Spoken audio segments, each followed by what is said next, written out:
بسم الله الرحمن الرحيم نحمده ونصلي ونسلم على رسوله الكريم أما بعد. So just mentioning a few points which will benefit students generally and will probably benefit inshallah those, benefit me as well hopefully, and benefit those who are finishing off, completed the course or completing the course. You have to remember, as I said last time, you have aspirations, you have hopes, you wish to do a lot. But you have to remember that a lot of the work you do at the beginning, when you finish, when you graduate, nobody even knows. Like, the truth is you have intrinsic value. You studied the Quran, you studied the Hadith, you studied the fiqh. But nobody knows you. Nobody can literally, if it's a huge city, a huge country, one can care less about you really. So the value that you have in the eyes of Allah subhanahu wa ta'ala is great, is significant. You're sahibu ilm, you have nisbatu Allah and His Rasul. But in the eyes of the people, you have no value. Like, there's so many people graduating all over the world. So number one is, that shouldn't make you lose value of yourself. Are you following? Like, let's say for example, the gold. Lots of people have gold. The gold is still valuable. Just because a lot of the countries rich doesn't mean it doesn't have value. It has value inside, it's intrinsically valuable. You have a manuscript, it's very old. People don't understand the value of it. That's their fault. So because you've been hearing the fadila of ilm, the fadila of knowledge, so when you graduate, don't expect for people to value you. There's, I can't remember the full story, but I can adjust the story. It's not a real story anyway. So there's one student, he had the same issue. So his teacher said to him, look, I'll give you this piece of metal. Go to the chamari, meaning the person who fixes the shoes, and ask him to value this. So he went to the person, the cobbler, to fix the shoes, and he said, what's the value? Because I don't know, I don't. He came back to the teacher, said, what's the value? He said he was not interested in this. He said, go to the jewelers and ask him for the value of this. Took it to the jewelers, and jewelers said, where do you get this from? This is precious metal. So the item itself has value. But who understands the value of this? So the woohoo. People who have knowledge, people who have the understanding of this. So the value of your knowledge is there. But everybody doesn't understand the value of the knowledge. It's like, for example, if you have a cricketer in India, most famous cricketer, he goes to New York City. Well, New York is a multicultural society. Well, if you go to Midwest somewhere where there's no multicultural, say, who's this person? I don't know. Because in those like America somewhere, we don't know cricket. So I don't care. I don't forget the cricketer. I don't know the cricketer. I don't even know who the person is. I don't know the cricket. Forget cricketer. You take a basketballer, maybe. Obviously, the world's got a lot smaller now. Like a really famous basketballer, you put him in somewhere in another place where basketball's not famous, where cricket's famous. It's like, don't know who this person is. No idea. The same thing here. Your knowledge. You have an alim. You have a hafiz. Your knowledge is valuable. Ways of knowledge. So don't expect to have that people will respect. And number two, we never done this for the purpose anyways. When you want to do something, you have to build up a reputation. So again, that's not your goal. I want to become a reputation, become famous. But the way is that you have to build up on the small elements. If you go rushing with all the guns blazing, you do more harm to reputation than good. Even students, you studied one masala from your sheikh, your teacher, and you think this is it, I'm going to just make the whole world come onto this. Now, you have to understand first of all, is it mukhtalaf fi? Is it difference of opinion regarding this? If it's not difference of opinion regarding, it's only one masala, it's okay. But do you have the authority, or are you going to try to start this masala up and people are not ready for it yet? They don't value you as a person who, like, what if you say it's not make a difference? All of these things to consider. Do you understand? Like, you say, okay, we study this in class, we study this in Quduri, we study this in Hidayah, and I'm going to make sure this machine implements it. So if it's a difference of opinion with other people, you have to say, well, you have to consider a lot of stuff.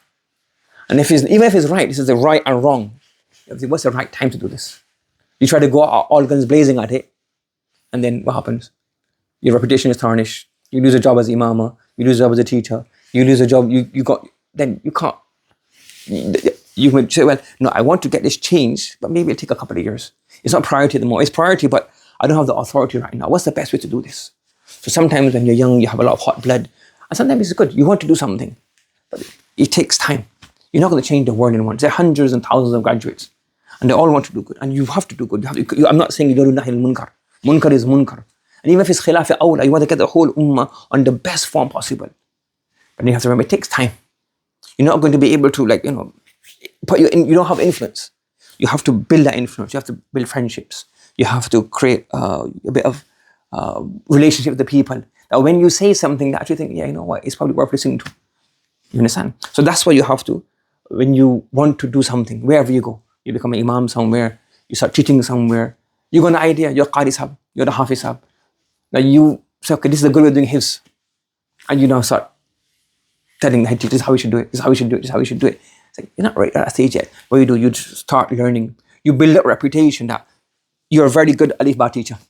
You're a very good hifz teacher. And after 2 or 3 years, you become so good that the head teacher himself starts asking you for advice. Or when you say that suggestion, it's worthwhile. If you start just rushing stuff, you're not going to get through. So you have to remember that. You have to take it easy. When you go out, you study one lecture. This is the bid'ah. This is what your sheikh has told you, what your teacher has told you. That's the opinion. Is it in another school of thought? It may not be bid'ah. It may be mubah. The Shawafi have a different way of defining bid'ah. Others have a different way of defining bid'ah. So I'm not saying that we say, oh, let bid'ah go. I'm not saying that. What I'm saying is, you have to understand what it is first. And then when you do tackle it, you have to be worried with tackling it. If not, the Prophet in the hadith, don't humiliate yourself. What's humiliate yourself mean? You take something on board which you can't maintain. So you're a young scholar, young graduate. Now you may be right, you may be very not, you may be mufti. The other person who's senior than you may not be at that level. You may be older, but you have to look in the people's eyes. Your statement doesn't have any value right now. What you have to do, you have to build. So what you can say, no, you're not accepting this wrong or this khilaf awla. You're saying, I'm building to a position when I say or when I try to push it, it'll be beneficial. To push it now, it's going to get no benefit. If I work for 5, 6 years and then I push for this, then I try to suggest this, it'll have benefit. Do you understand what I'm saying? So for students, for graduates, it's something you have to keep in mind. That you have to build towards something. You have to build your reputation, build relationships, build connections. So that when you say something, it has actually influence upon people. Not just going guns blazing, this is right, this is haram, I don't care about anybody, you guys are doing this. Yeah, okay, you said it's haram and you don't have a job anymore. You said it's haram and you're getting all guns blazing and everybody said, oh, this guy's like that. He's got no. I'm not saying to compromise. I'm not saying to give up on something. I'm saying you have to use wisdom. So yes, you have value. You have a value in the eyes of Allah subhanahu wa ta'ala. What you have learned is very valuable. People don't understand this. Number one. That shouldn't demotivate you. You have to have the intrinsic value. Just like an NBA player in America or cricketer in NBA player in India or cricketer in America. People don't know who they are. Same thing with you. And number two, if you want to get something done, you have to build towards it. Don't rush, don't go all guns blazing. Hikmah, wisdom, anat, calmness, thinking.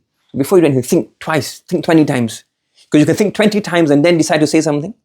Or you say it once, but once you say something with your tongue, once you react to something, you can't change that.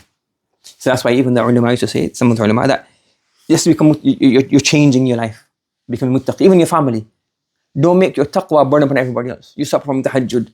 Now you don't have to start like shouting at night time, everybody go to sleep, everybody go to tahajjud, why do you wake up tahajjud? Just like, you just do your amal in a way where that people start saying, you know what, I feel like I should wake up for tahajjud as well. Or my son or my daughter is my daughter is waking early for salah, my son is going to the masjid for fajr salah. The father starts to feel embarrassed, the mother starts to feel embarrassed, they wake up as well. People start doing ghibah. I say, oh, this is haram, you're going to go Jahannam, start doing backbite. They say, you know what, just say, no, maybe if you just leave the gathering. And he realizes, okay, whenever you start talking about other people or start taking a mick out of other people, he leaves the gathering, start to understand. So why are you leaving? I just want to get some water.